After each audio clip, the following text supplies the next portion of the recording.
Shalom Bapak Ibu, saudara-saudariku yang terkasih di dalam Kristus Yesus. Saya ucapkan selamat pagi untuk kita semua. Pada pagi hari ini kita akan kembali membaca dan merenungkan akan kebenaran firman Tuhan. Tetapi sebelumnya itu kita akan berdoa, minta pertolongan kepada Tuhan. Kita berdoa. Syukur kepadamu ya Allah Bapa di sorga, atas perkenaan Tuhan sehingga kami boleh kembali menikmati nafas kehidupan di hari yang indah ini. Bahkan ya Tuhan, atasnya itu kami bersyukur akan cinta kasih Tuhan yang tak berkesudahan kami nikmati di dalam perjalanan kehidupan kami, di tengah berbagai perjumpaan realitas kehidupan. Dan ya Tuhan, atas ungkapan syukur kami akan kembali membaca dan merenungkan akan segenap kebenaran firman Tuhan yang akan kembali menjadi bekal bagi iman kami untuk kami pakai dan kami praktekkan dalam kehidupan kami semua, sehingga kami terus tetap menjadi pelaku-pelaku firman Tuhan di tengah-tengah dunia ini. Kiranya juga ya Tuhan, Engkau memberikan kami hikmat dan kebijaksanaan-Mu serta akal budi yang baik, sehingga kami dapat memahami dengan betul-betul baik kebenaran firman Tuhan yang kami renungkan bersama-sama pada pagi hari ini. Olehnya itu, bersabdalah ya Tuhan, dan inilah doa kami di dalam dan melalui anak-Mu Kristus Yesus, Juru Selamat kami yang hidup. Amin. Baik, pembacaan kita terambil dalam kitab Yeremia 3 ayat 14 sampai ayat yang ke-25. Firman Tuhan berbunyi demikian. Seruan untuk kembali kepada Tuhan. Kembalilah hai anak-anak yang murtad. Demikianlah firman Tuhan. Karena akulah Tuhan atas kamu, aku akan mengambil kamu, 1 orang dari setiap kota dan 2 orang dari setiap keluarga, dan akan membawa kamu ke Sion.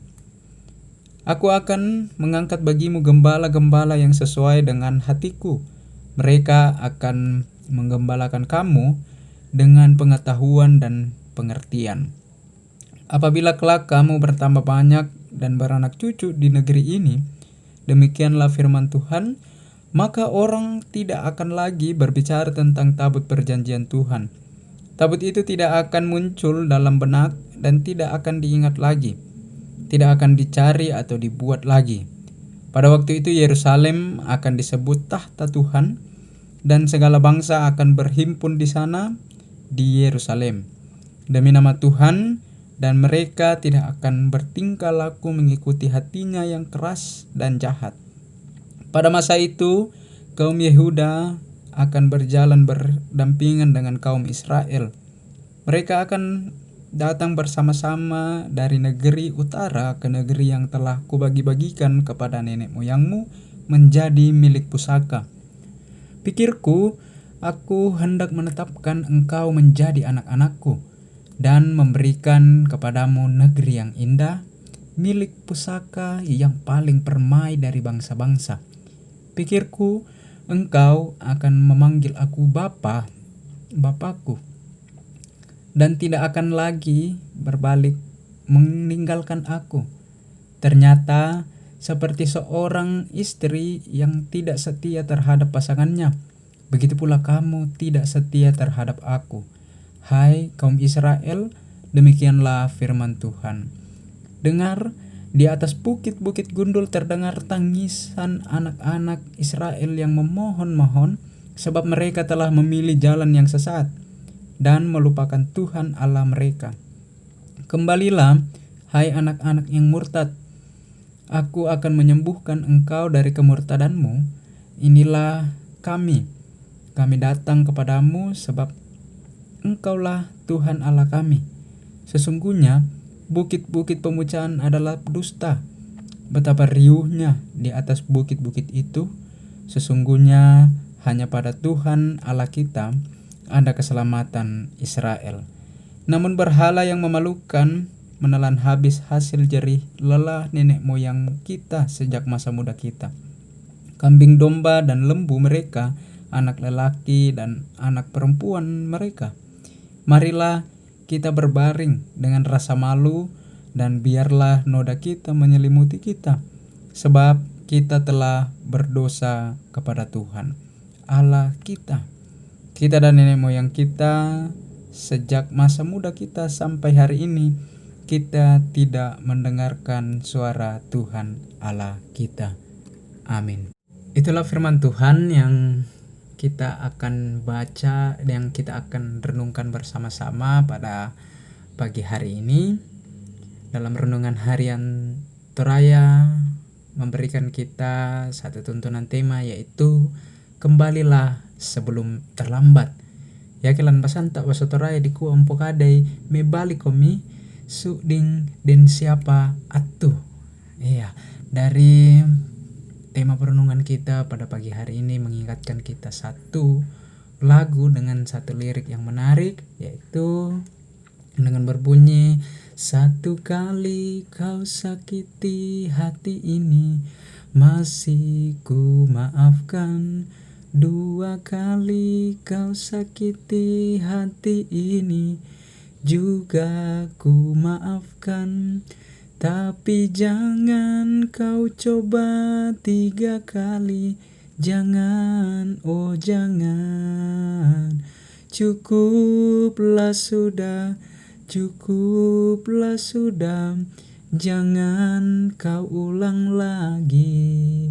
Ya, karena itu Bapak Ibu, ungkapan di atas merupakan penggalan syair lagu jangan sampai 3 kali, yang merupakan atau berisi peringatan bahwa meskipun seorang atau seseorang mungkin memaafkan kesalahan orang lain 1 atau 2 kali, namun jikalau kesalahan yang sama terulang untuk ketiga kalinya, maka hubungan tersebut mungkin tidak bisa dipertahankan lagi, karena kesabaran juga itu ada batasannya.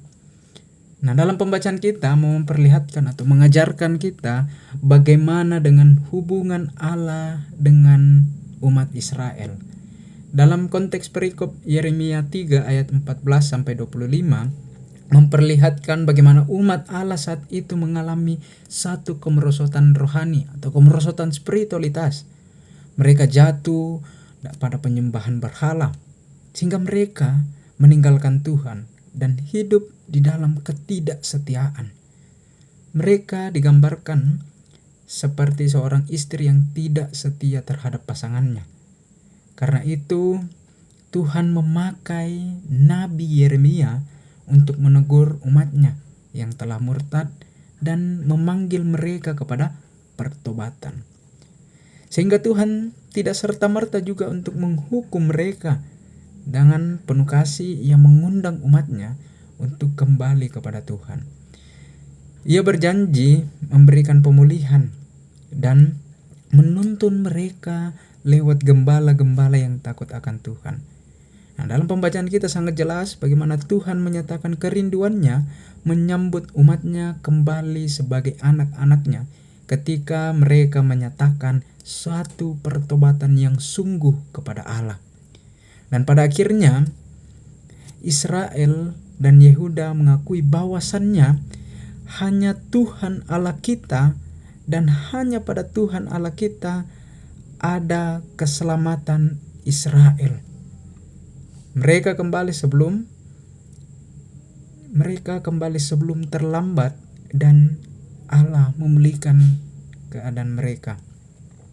Nah, karena itu Bapak Ibu, saudara-saudaraku yang terkasih di dalam Kristus Yesus, melalui renungan kita hari ini mau mengajarkan kita bahwa kasih Tuhan tidaklah berkesudahan bagi kita. Jelas Tuhan merindukan kita untuk menanggalkan dosa kita dan mengharapkan pertobatan yang sungguh di hadapannya. Sebagaimana pertobatan kita akan mendatangkan pemulihan Allah. Amin. Itulah firman Tuhan yang kita renungkan bersama-sama pada pagi hari ini. Kiranya firman Tuhan terus memperlengkapi iman kita, memperlengkapi kita di dalam perjalanan kehidupan kita semua. Sekiranya Roh Kudus terus menolong dan memperlengkapi kehidupan kita semua. Mari kita menutup renungan kita di dalam doa. Kita berdoa. Kembali kami mengucap syukur kepada Allah Bapa di sorga, Allah Tritunggal yang terus kami sapa di dalam Allah Bapa, Anak dan Roh Kudus. Terima kasih ya Tuhan atas kesempatan yang Kau berikan kepada kami untuk kembali membaca dan merenungkan akan segenap kebenaran firman-Mu. Kiranya firman-Mu pada pagi hari ini dapat menjadi bahagian di dalam kehidupan kami, dapat mengambil bahagian bagi iman dan kepercayaan kami hanya kepadamu, sehingga kami dapat terus menjadi anak-anak-Mu, dapat terus menjadi mercusuar kasih Kristus di tengah-tengah dunia ini. Ya Allah Bapa di sorga, kiranya Engkau memberkati seluruh jemaat-Mu di tengah-tengah berbagai aktivitas mereka sepanjang hari ini. Semuanya itu kami hanya pertaruhkan di dalam tangan pengasihan Tuhan. Dan inilah doa kami ya Bapa, di dalam dan melalui anak-Mu Kristus Yesus, Sang Kepala Persekutuan kami. Haleluya. Amin. Ya, selamat beraktivitas, salam sehat untuk kita semua, salam kemanusiaan, Tuhan Yesus memberkati.